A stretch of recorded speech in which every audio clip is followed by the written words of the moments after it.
Good morning, sports fans from all around the globe. I am your host, Jeff Dawson, East Coast Sports Investors. This is your breakfast bankroll for Tuesday, July 19th, 2022. MLB All-Star game today. Homerun Derby, quite exciting. A lot of unexpected um, King Albert. No one talked about King Albert. Steals the show early. And actually, J Rod, even though he did not win this thing, wow, an amazing performance. And our co host talked about Juan Soto, gets a nice almost 2-1 on him to make the final, and he ends up going to win the final. I was watching a lot of Twitter last night leading up to um, the start of this, and there seemed like there was a lot of Soto steam. Not everyone, was jumping on the favorite, which Pete, muscles through the first round. He talked about it before too. Rather set the number than chase the number, and chasing a 31, you could tell right away that was not going to get to that mark. So we got Kershaw versus McClanahan today. Should be a good game. Well, we hope it's a good game. At least entertaining. How's that? We got the 3M later this week. I've crept up to 398 out of about 440, about 4,400 in the one and done contest there. And maybe Riley's already done a little homework. I don't know. I kind of throw this at him because I didn't talk about the 3M with him. But anyways, let's bring him on from the Windy City himself, the one and only Mr. Riley Magnuson. Morning, Riley. Morning, my friend. Happy All-Star Tuesday. Yeah, you mentioned it. Had a little nothing crazy. Obviously, I don't recommend any of you going balls to the wall on your bankroll in the home run derby, but we had a nice little entertainment winner with Juan Soto getting to the finals. So, I mean, some controversy I'm seeing on Twitter. I thankfully I didn't have any action on it, but some people are trying to make the claim that old Kyle Schwarber tied Albert up in that extra time there, and ESPN didn't credit him with the full amount of home runs. So. I don't know if it's true or not, but nonetheless, it was crazy. I saw mixed emotions. People were sad to see Albert looking as old as he was, but then obviously, he had a couple rolls there where I think it was 7 in that extra bonus minute, so that was cool to see at times. So always a fun event. Yeah, Julio Rodriguez storming onto the scene. Probably. In a way, kind of not life-changing. Obviously didn't win, but I'm sure, half of the baseball population that didn't know who he was definitely knows who the guy is now. So credit to him. He was electric, and then obviously Juan Soto just outlasted him. So I'm excited for tonight. Apologies if I got home studio's got some landscaping going on. I'm not sure if you can hear that in the background or not, but I'm excited for tonight. By far the best All-Star game that we have in sports as far as what they can bring to the table effort-wise. So I'm always excited for it. I'm sure, I've got a couple thoughts as much of an event, a special event as it is. Sometimes there's some value on it as far as, this game kind of going historically somewhat similar year over year. So I'm excited to talk whatever we want. I'm taking the week off as far as the 3M Open after the major. I like to take the week off after a major. So I've got nothing here, and then I'm gearing up for the last month or two of the rest of the PGA season. So nothing here, but obviously the LIV is trying to pull some people and make some waves. As we talked about yesterday, Mr. David Faraday goes over and jump ship, I know. And no news as far as confirmation from Cam Smith. So, yeah, odd to see that didn't hear one way or another. I'm sure we'll find out today. So happy Tuesday, my friend. I am happy to roll on wherever you would like to go. And I think you brought up a great point about J-Rod is the fact that he plays for Seattle. Now, unless you're a diehard baseball guy or you got the MLB package, you don't know anything about this guy. Right. He's probably most likely, obviously, American League Rookie of the Year. Seattle on fire. It was good to see the kids, Soto and J-Rod put on a show. I mean, when I was a kid, I used to love the home run derby. I used to get a kick out of course, Berman, back, Oh, yeah. every 2 seconds. And then it just starts to get nauseating. And it was a decent show out there. I had a bunch of friends and colleagues out there. I mean, obviously the mayor himself, Mr. Sharapan, and his daughter were out there. So Craig Mish got a ball. I think I forget who it was. If it was, I think it might have been Schwarber. He got a ball out there for his. I think it was. He said his daughter as well. But Nice. tonight, well, speaking of Craig Mish, a little, you know, you buy in the story, or I get it. It's Kershaw, only player I think they said in history to have to have two perfect games through 7 innings in one season.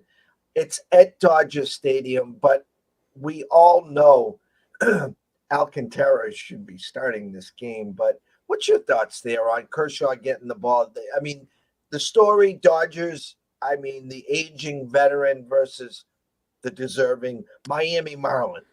Yeah, no, I mean, he's absolutely deserving of it. I feel like maybe as far as Craig Mish and everyone there, I saw his tweet and I feel for him. I think it's probably more of the hometown fans are a little more peeved about it as far as whether it's them in this case or any situation. Because, I mean, as from a broad perspective, I don't know how much, getting the All-Star nod and being, one of the guys there, I think will probably live on further on than this. But like I said, it means something for sure. And the guy absolutely deserves it. So I do feel for him. But I hopefully that means they'll let him go for a couple innings, maybe the second and third inning. But I mean, the guy deserves to be starting. Hopefully for his case, he can kind of shore that up with a Cy Young win at the end of this season, and maybe that'll make up for it. But there's a few guys that have some gripes. I think getting snubbed from the All-Star game completely is can get you a little more pissed off because that can directly affect your end of your career resume or even some financial negotiations and whatnot. So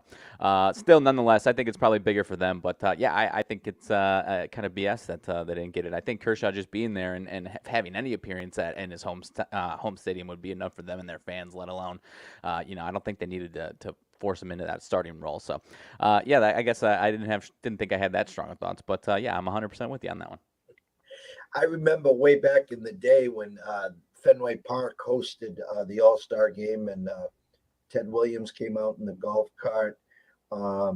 Pedro Martinez started that game, and it was just electric. And I always smile ear to ear when I mention this guy because being a diehard baseball fan and to watch him in his prime, funny story is at Fenway, and even we do it at home when your team is batting.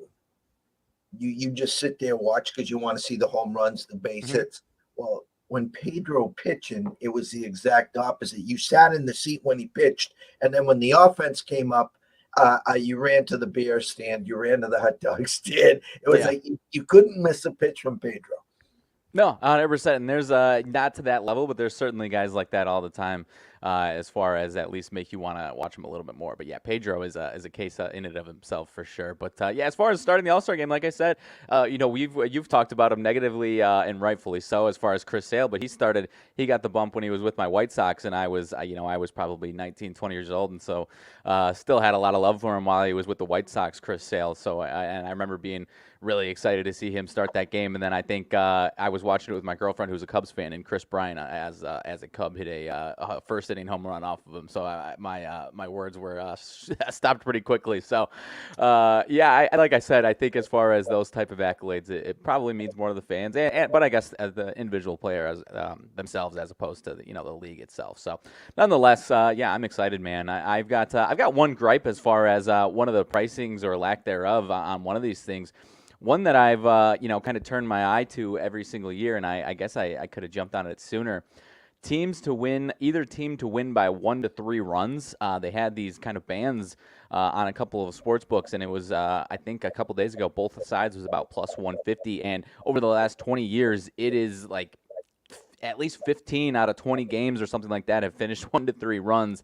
And so that was a pretty damn valuable bet if you've been betting that every single year, which I did last year. I popped it open this morning, and it's nowhere to be found any single place. It's, team to win by exactly 1, exactly 2, exactly 3. So I'm going to be stalking it all day long because that one was the one that I've had circled for quite a while as far as actually being one that I think is valuable for this game. But So far, nowhere to be found. So I might have some angry letters to send as far as today is concerned. But you know, got the cowards out, and maybe the everyone that has been betting it hammered it to a point where they had to take it off. So kudos if you grab that one, and hopefully you get it to the window. But nonetheless, last year it was in Coors Field, I do believe. So the total being at 7.5 is definitely. It's obviously hard to take last year and this year. Together. But yeah, I don't know. It's going to be interesting. The Nerfy is tough to get some value on. Obviously, I think it was like minus 140, so I'm not going to be betting that one. I could see Kershaw giving up one in the first. But nonetheless, anything that you're liking as far as tonight is concerned? Yeah, that it's 2 days closer to them coming back. I'm just looking at Don Best now. The actual opener was under over was 8. Now everywhere 7.5. A couple places juiced to the under. Actually, you can go to Circa right now and get 8 under minus 25. 7.5 over at William Hill. Westgate, actually South Point 7.5 over 20. So if you're out on the Vegas Strip, if you like the over, I'd suggest, shooting over to Westgate. That's minus 10 cents. South Point would be minus 20 cents. If you like the under, go see our friends at Circa, and you can get 8 under minus 25 cents. Right now, South Point minus 112 on the Nats. You can get on the National League, excuse me. You can get the American League probably plus 102 or even. Basically, that's the number all around. I'm going to have no skin in the game, to be 100% honest with you. I might look for something stupid later for some pizza and beer. What are you thinking here? Are you going to have any pizza and beer, or are you just going to look for some crazy props, or are you just going to grab some popcorn? Yeah, I mean, like I said, the one I was talking about would be the one that I would actually go into if I could, and obviously it's not sitting there anymore. Last year, now that we're considering the Sandy Alcantara situation, if he was in the game, I would be considering it again.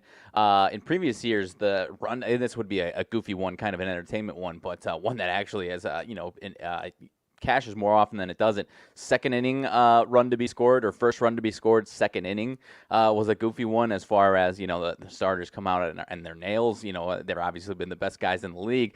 Now that might be a little different on top of our conversation. If Sandy Alcantara had been in that first inning, then I might say the same thing now, but we might see him in that second inning, and I'm not sure who we would see in the AL. So I might be backing off of that one, but nonetheless, yeah, the under last year, like I said, at Coors Field was a good one, but now it's down at 7.5. So yeah, like I said, if I can bet on it being a close game, I'm going to. Otherwise, I might throw a swing at one of these, long shot guys to win MVP if this game goes later. Some of these, sometimes these guys that end up only, planning to play one or two at bats.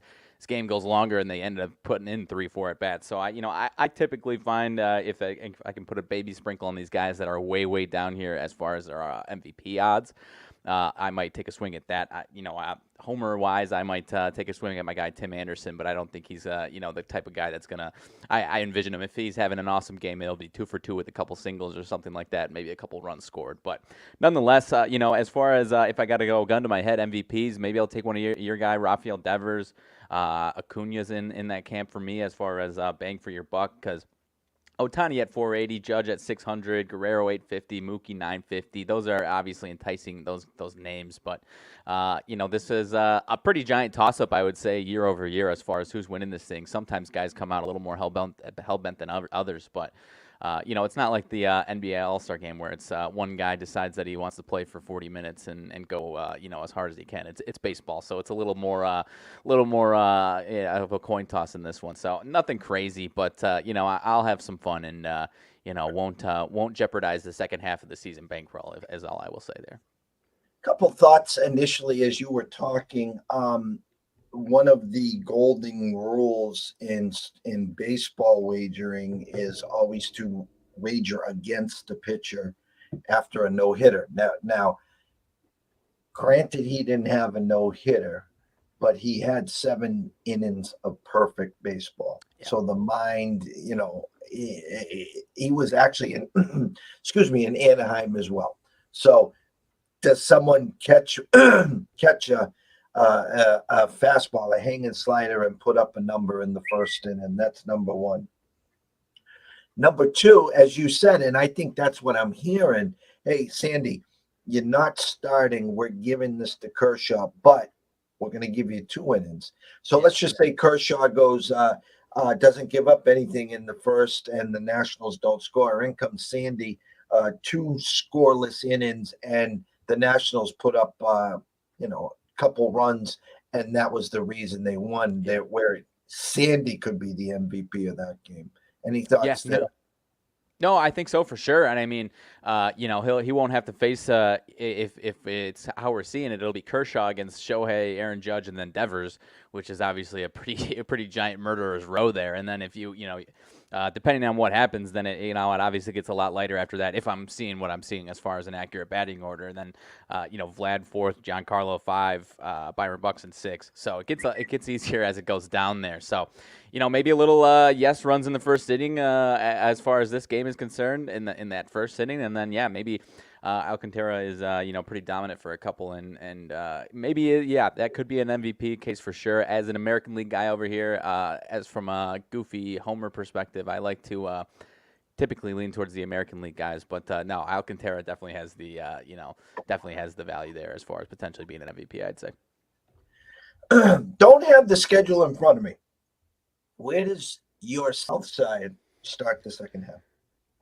Home against the Cleveland Guardians, another really important 4 games to kick things off here on the South Side, which obviously, finished the season really well. So, 4 on the South Side with Cleveland, and then it gets a lot easier after that. The amount of really tough series are a lot lower than the amount of easy series. Then after that, if I can pull it up real quick, I think they've got Oakland after that, Colorado after that, Kansas City, Texas, Kansas City again, Detroit, and then one in a series in August with Houston is the toughest series. So, and you got Baltimore in there, Arizona, and Kansas City again. So it needs to be a 20-win almost, or a 18-20 win August for the Sox as far as really reclaiming the AL Central.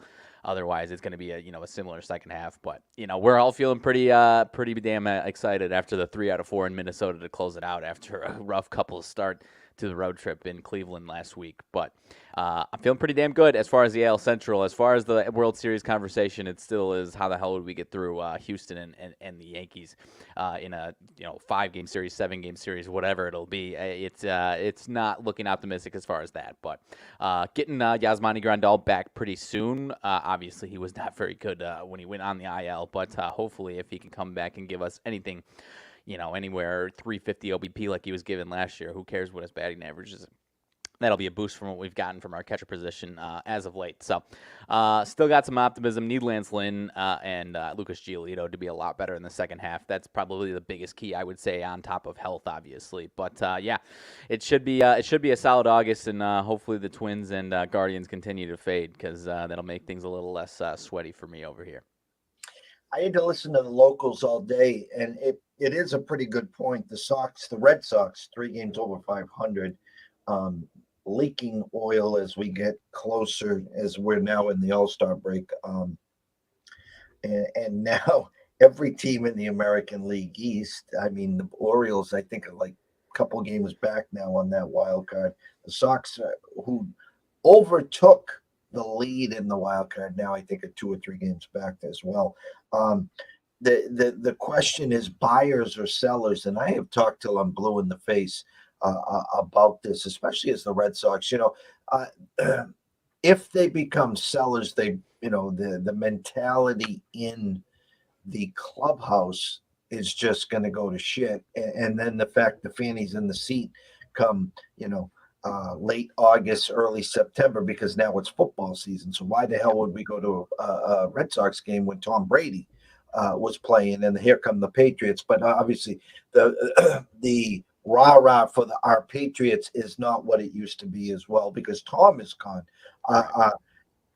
J.D. Martinez, Eovaldi, we talk about Bogarts. I can't see them ripping the hearts out. We didn't have a first baseman last All-Star break. Anthony Rizzo was in shock. He thought for sure he was coming to Boston. So did I. Right. And he ends up a Yankee. I think they make a couple minor moves. I don't think they're going to give up anything to get these guys. They still don't have a first baseman. Sale got surgery yesterday. Who knows when he comes back? By the way, Jesus, will you take him back? God, I hate that guy. Hey, Yohan Moncada's heating up. I was poo-pooing him last week when we talked about it, but he's heating up. I'm taking that back. I'll keep him over here. I will take. I don't know. I'll take. How about this? I'll take two large deep dish pizzas and a player to be in later for sale at this point. I just can't stand. Oh my God! He just and he gets in front of the mic and it's just like and the guy hasn't pitched in years for us, and it's just Right. so frustrating. Yeah, it's like he sold his. It's almost like he sold his soul for the one World Series year, and then sold his career for the one World Series year. That's what it feels like, as far as especially after last week coming back in first game, getting smoked in the hand. So it's interesting to hear you, and I cannot fault you by any means. It was the end of his tenure with the White Sox started to turn into kind of along those lines where he's cutting up the jerseys. Rick Hahn, our GM, just talked about that recently. But for the bulk of his first few years, there was really no hiccups as far as the public saw. I was high school, college age for most of his starts as a White Sox. I love the guy. He was took us through a few some really dark years and was really really damn good. So it's interesting. He's not at the top of our leaderboards, but he's, as far as pitching stats, he's typically top 5, top 10, as far as our leaderboards are concerned. So it's really interesting now that, he goes, obviously the 1 year wins the World Series, and he's an average Joe as far as being able to stay in these games. So I don't know. Obviously it hurts when they need as many starting pitchers as they do to kind of take them over that hump. So I don't know. The offseason is probably going to be the place where they, if they want to rebuild that starting rotation, that's probably going to be your best bet if it does come. Any rumblings in the south side of any guys you're eyeing, potential moves, or is it just going to be a sit and wait? I don't know. I kind of foresee maybe some smaller moves, which probably won't make everyone too happy. It would have to be a real home run move, as far as not a rental. Definitely, if we're talking a big home run swing, as far as bringing in a big guy, I don't think it would be a rental. We're starting to finally, obviously a lot of the guys are now that was the bulk of our high prospect list a few years ago. Now they're in the MLB. We're finally starting to get back to having 3 or 4 guys that are making some waves and have a name for themselves in the minor leagues. So I don't think we're going to ditch those guys for, just, your average, maybe a B+ guy for the rest of the season. I don't think we're going to do that. So if we're going to make a big move, it would be someone that we can either feel free or feel as if we can locked down for extended period of time, or somebody who's got a few years left on their contract, or like I said, I kind of envision we're desperate for a left-handed bat. I feel like one way or another, we're going to bring in a left-handed hitter into this lineup. Gavin Sheets is really our guy that we're relying as the consistent left-handed hitter whenever we need him, and that's not sustainable for a playoff run. And then it's Yohan Moncada and Yasmani Randall are switch hitters, so desperate for a left-handed bat. That one I would say one way or another, whether it's a big name or even just a playable name, that's probably going to come. And then I imagine we'll probably snag maybe a reliever or a halfway decent pitcher, if anything. But the names as far as the starting pitching market really aren't there, as far as really these guys that are bona fide gonna really increase your World Series chances like we've seen over the last handful of years. I don't think that's quite there this year, so I don't think they're going to be too aggressive with that, like a Frankie Montas or someone along that camp. I don't expect that, but I see some minor moves, but nothing crazy. I think we'll probably stand pat for the most part, and I definitely don't see us being sellers at the deadline after the 3 out of 4 finish there in Minnesota. Let's change gears. Sounds good to me. Let's hear the pulse, the update. What is going on in Cheesehead Nation? Cheesehead Nation. It's one of the, by far the most quiet offseason we've had in I don't know how many years since probably 5 years. Obviously, it was the last few have been noisy for different reasons. Last year, is he coming back? A couple of years, I think it was, I guess, similar tone. And then before that, is he washed up? Does he hate Matt LaFleur? And obviously, here we are. So, yeah, I feel optimistic. I feel I've never had a higher optimism level for our defense since probably the year they won the Super Bowl about a decade ago. If you pay attention to Warren Sharp's rankings or respect his rankings at all, he's got our secondary, I think, at number one. Our front, I'm drawing a blank if it's our defensive line or our front seven, but I think it's top 10 ranked defensive front seven. So really, really optimistic for our defense. Obviously, health is a huge factor. There's a couple guys that if they went down, it would be a huge, huge blow. But you get Jair Alexander back to that defense for the most part. Missed 90% of last season, played only a few snaps in the post-season game against the Niners. Rashawn Gary coming into year 4, I think hit 10 sacks last year. I'm really, really high on him to have another increase and kind of playing himself as one of the not necessarily in that defensive player of the year type conversation, the top 5 studs of the league necessarily, but a guy that's going to be all pro and really put up 12 sacks a year. I kind of see that heading towards that way. And then offensively, obviously, I still have some optimism. There was life before Devontae Adams of MVP caliber play from Aaron Rodgers. So, with the guys, we also get some guys back from their offensive line that we missed last year. Not sure what point, but Elgton Jenkins is going to come back. David Bakhtiari is getting healthier and healthier as far as I'm aware. So really excited for the run game. And then, you get Bob Tunyon back at tight end, lost him at the end of last year. And then, from a receiving standpoint, the receivers, he's kind of been clear that's going to be a work in progress. But, I think there's probably going to be a couple games or a few games where it's tough to move the ball a little bit. But, I as far as winning the NFC North, my thoughts haven't wavered. I don't know about you. I think the only way they don't win the NFC North is maybe a career year from Kirk Cousins or something like that. And him and Justin Jefferson are just, fantastic numbers-wise. And, they win those close games and win 11, 12 games. I think that's really the only way they don't win the NFC North. And even still, I think they would make, a wild card push. Because I think the 6th, 7th seed in the NFC is probably going to be 10 wins max. So still very optimistic as far as that is concerned. We'll see what it looks like, going forward as far as the full season optimism for the Super Bowl and whatnot without Devontae Adams. But yeah, I'm obviously as excited as can be.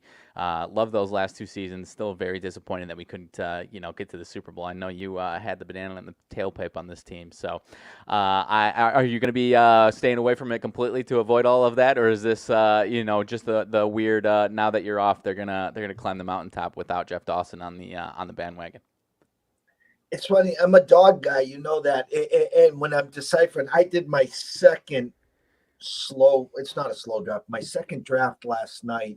What I do to get ready for my big high stakes leagues is I do a month of 30 rounds. And it's best ball. It's $25 a whack. And I'll do 10 to 15 of them just to get a flow on where the guys are going and just to get ready for August when we really start drafting.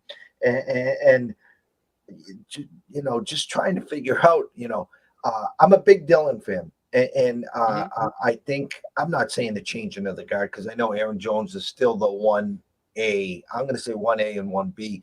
I know the love that they have for Dylan, but trying to figure out the wide receivers. And I think the tight end, you just brought up Tunyon.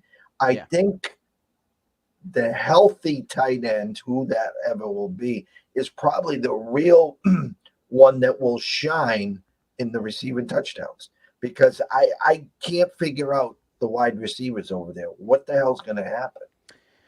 Yeah, it's definitely still a question. I mean, as far as I'm happy that Randall Cobb's on the team, as far as kind of being a chemistry security blanket type of guy, but as far as a numbers perspective, consistency perspective, I'm not counting on him whatsoever. If I'm, hoping for 500 yards or I've got him, I'm not owning him in fantasy leagues or anything along those lines. Alan Lazard, at the end of the season, you and I talked, and I think he might have some value because I did see. I mean, I talked about the connection between him and Aaron Rodgers really looked like it took another step. He's not the most talented guy by any means. He's not the most talented guy in this receiving room by any means. He's a fantastic receiving blocker, but I don't want to compare it too closely to this, but it's kind of like Rogers and Jordy Nelson had an unbelievable connection. Jordy Nelson wasn't the most talented guy, but they had put up fantastic numbers. Not saying Alan Lazard's going to do that by any means, but the connection of some of the back shoulders and some of the route running was really improved. So I think there's going to be some value there.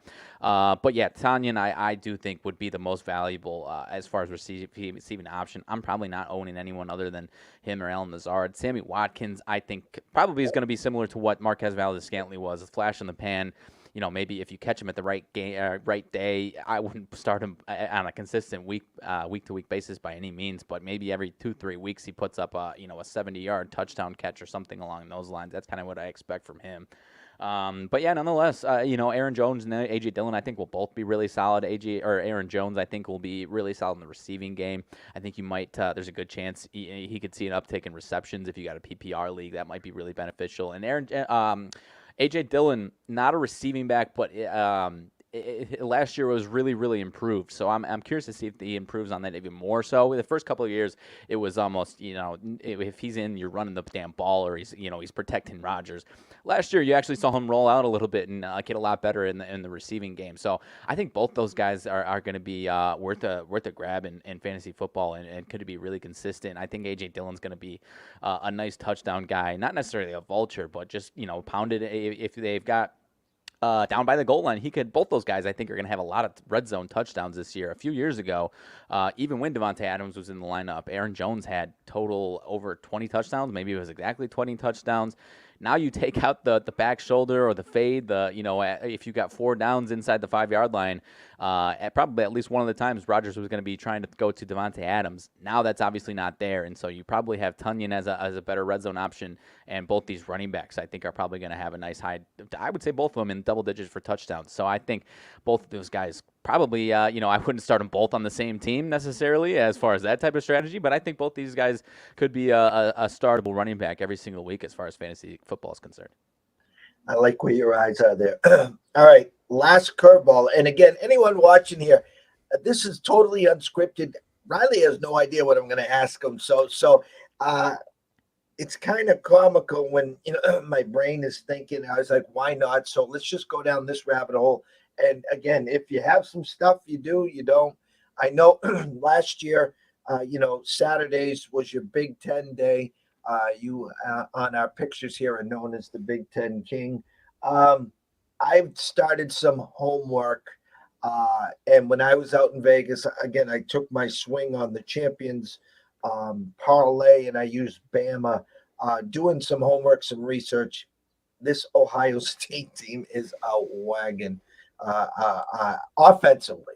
Okay, I'll say that offensively. The Big Ten's going to be fun this year. I know it's early. It's July 19th. I don't know where you are on your homework or just even looking and dabbling. What are your eyes seeing in the Big Ten? No, I've been I'm about to transition into some really hard NFL research coming up, but I've been doing some Big Ten stuff, and I've got some stuff written down here. So I do have some thoughts. I mean, I really think Ohio State is going to be. I don't think Michigan is going to have any chance as far as competing with them for a Big Ten title this year. I don't think it's going to be like last year. I think Michigan's going to be good, but I think Ohio State, not only is it just a significantly better team, but when you get to that matchup, I think they're going to be hell bent on not just winning that game, but putting up a big crooked number and beating them pretty damn badly. So I think they're going to be really good. You obviously lost a couple guys in the receiving game, but Jackson Smith and Jigba is. I'm trying to find his Heisman odds right now. He's plus 5,000, 50 to 1. I'm taking a sprinkle on him. I think obviously C.J. Stroud, if he's going to be the guy throwing to him, maybe he's going to be passing him up. But at that value, I could see Jackson Smith and Jigba putting up just some absolutely absurd numbers on some of these defenses. And as the Big Ten as a whole, like I said, Ohio State, I think, is a pretty massive favorite to win the Big Ten, so there's nothing really to look at there. But I think there's a few things that have some value as far as these team win totals are concerned. One that I've been championing, waiting to talk about a little bit, that might surprise people quite a bit. And I'm not saying they're going to be a contender by any means, but Northwestern Wildcats, my neck of the woods. I'm not a Northwestern fan. I know I'm in the Windy City, so this isn't a homer play by any means. Over under 3.5, 4, obviously very low, along with Rutgers, Illinois. I think and Indiana, they're projected bottom 4 in the conference. If I were to ask you this question, so Pat Fitzgerald's been the coach there. He started either 06 or 07. How many consecutive losing seasons would you guess that he's had at Northwestern? Back to back. How many times do you think he's had back-to-back losing seasons? So there was, you said '04, so 17 years. So you're saying So back to back. how many times has he lost consecutive? I think it was like '06 or '07 is when he started. Okay, so we got 13, 14, 15. 15 years there. 4. He's had one consecutive losing season in that time at Northwestern, Jeff, and they were terrible last year. Don't get me wrong, but he's done this before, man. Obviously, he gets he's probably got the longest leash in all of college football as far as those types of losing seasons, with what he's dealt there at Northwestern. But he's only had one consecutive losing season, and he's actually, I think they were 3-9 last year, only a pretty miserable Big Ten year. But he did that. I think it was 2019, and then in 2020 they went 9-2 or something along those lines. So not saying he's going to be in that camp, but I at least love the over, whether it's 3.5, 4, whatever odds you can get that look nice for you. I really think they get to at least 5 wins. Maybe maybe this is the second consecutive losing season and they go 5-7. But I actually think they can get to that 5-win mark. They've got a few games early in the season. Kick it off with Nebraska, which I'm not saying they beat Nebraska, but they're 12.5-point dogs. I'm going to be taking the 12.5 points. I think that's going to be a closer game there. And as much as people are talking nicely about Nebraska, I think they'll be solid. I don't think they're going to be this 9-10 win team in the Big Ten though. Their over under is about 7.5. I think that's pretty damn accurate.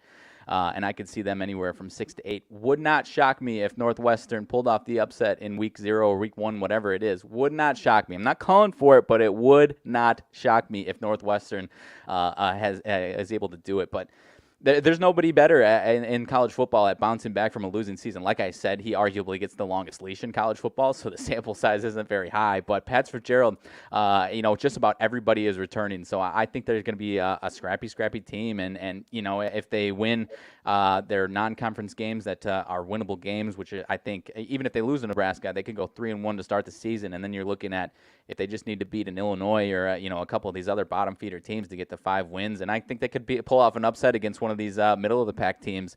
A lot of these teams are, it's going to be, like you said, that this conference is going to be really fun, but there's going to be a team or two that might have some decently high hopes, but just loses a lot of games because this is conference after Ohio State is pretty damn close in my opinion. So a lot of those teams at the top kind of fell back a little bit in my opinion. Iowa has a ton of guys returning, but the guys they lost were really, really, really, really, really talented guys. So I think they're going to be your classic, 7-8 win Iowa team. But, I don't think they're going to be challenging anybody for a Big Ten title by any means.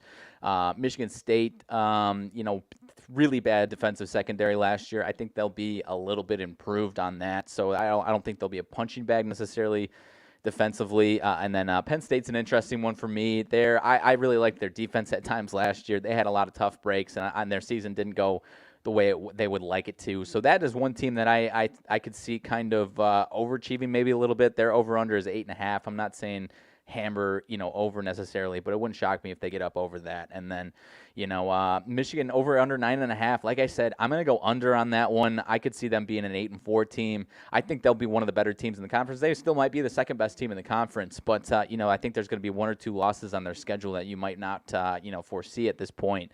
Maybe Michigan State's hell bent on getting their revenge back because that matchup is typically pretty close. So, nonetheless, anything else that you want? Any of these teams that you wanted to mention? I've got a handful of stuff. A lot of guys returning, so I can go just about any which way after this. No, you hit some nice shots. What I was thinking, obviously Stroud the favorite to win the Heisman. Yeah. You look at the experts, you look at the guys. Like I like to listen to Paulie and Mitch on VSiN early in the morning, where they talk about the long shots. You can't go in there and take the chalk. Like if Stroud had 3 or 4 bad days, then he gets, he goes from plus 200 to, plus 1,000 or something. Right. You can jump back in. So the Heisman's always one of the tricky ones where you'll see as this season progresses, people crawling out of the woodwork. I got this guy at plus 10,000, and they have a great start and they fade.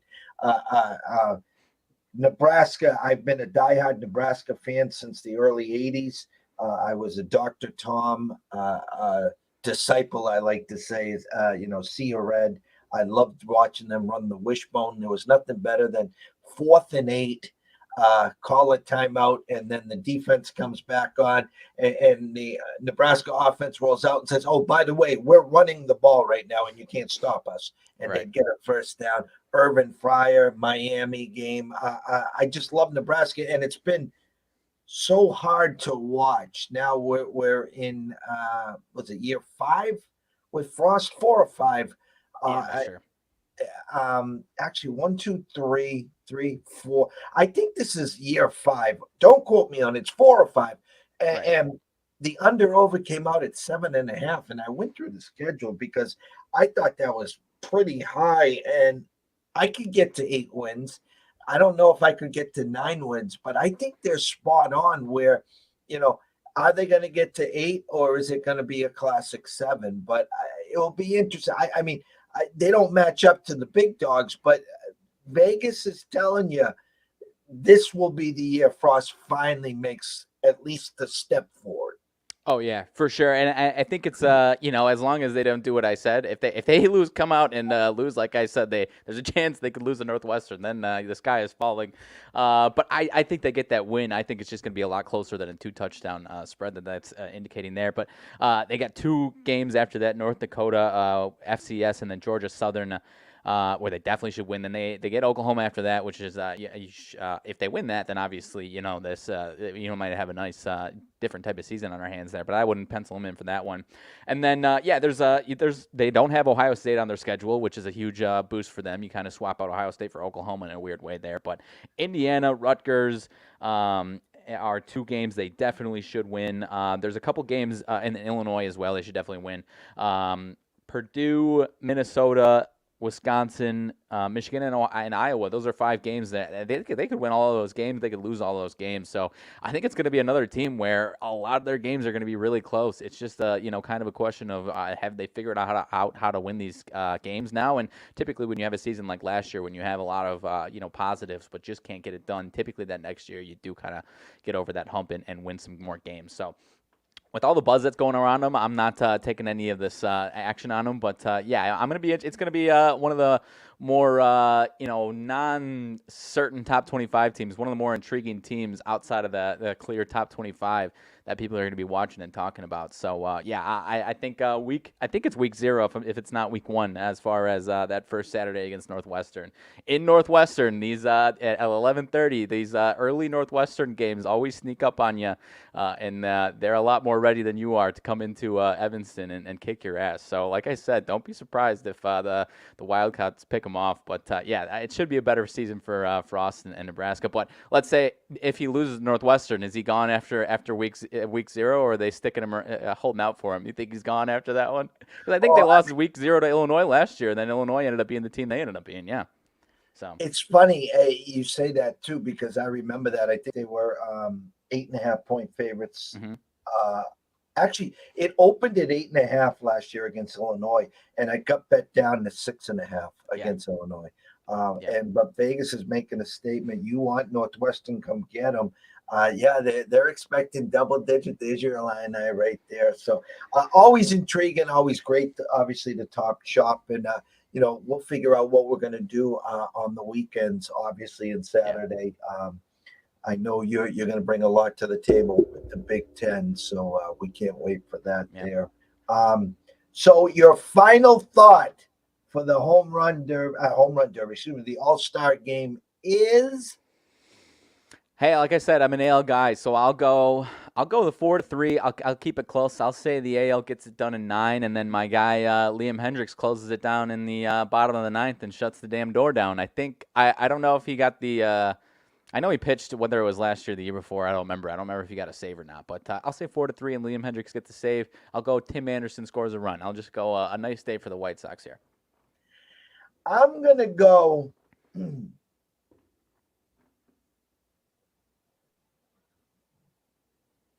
5-2 NL.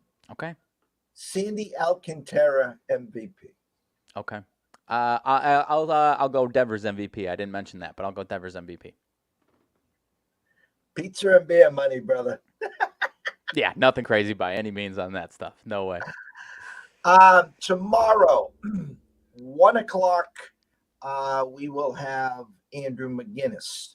I'll talk to you in a second about tomorrow. It's dark in the MLB. Thursday, there's 6 games. Friday, a full schedule. So we'll get back to the breakfast, bankroll, and bell later on in the week there. On Friday, Dan Alexander at 2:30. We'll be talking some Premier Lacrosse. Ron from Ace Sports either coming on Friday morning to talk ACC or Monday morning to talk ACC. We're waiting to confirm with that. We might even have a 3 in the booth where we're trying to get together with Brad Powers as well. So we're trying to build up some college as we go there. So with that being said, we want everyone here to enjoy the day. We want everyone here to enjoy the couple day. I'm not calling it vacation. We still got stuff to dabble on. Oh, yeah. A good time to get some homework done on your college, on your NFL, do some fantasy drafts, whatever it is. Go to the beach house, go to the beach, go to the fair. The fair's in the air back home. I might be going to a demolition derby tonight. How's that? Oh, okay. Nice. No, yeah, my hometown's got one of, if not the biggest state fair in Illinois. It rivals the Illinois State Fair, my Boone County Fair back home, and the Demolition Derby. I'm typically not that type of. That's typically not my style of event, but I went to it a few times when I was a kid, and it's absolutely fantastic. And then I had a couple insane friends of mine that not only did that one, and then I'm drawing a blank on what it is, but it's not bull riding or it's one of these crazy ones where it's the longhorn, the steer, or whatever it is, and they got to wrangle this damn cow. I've had couple friends do that and get their ass kicked on one of those. So I'm a big fan of the local fair and all these events. So please enjoy yourself, my friend. I'll do my best. And always remember this: if you are wagering or investing today, please do it responsibly. If you do have a problem, pick up that phone. There's an 800 number. Ask for help.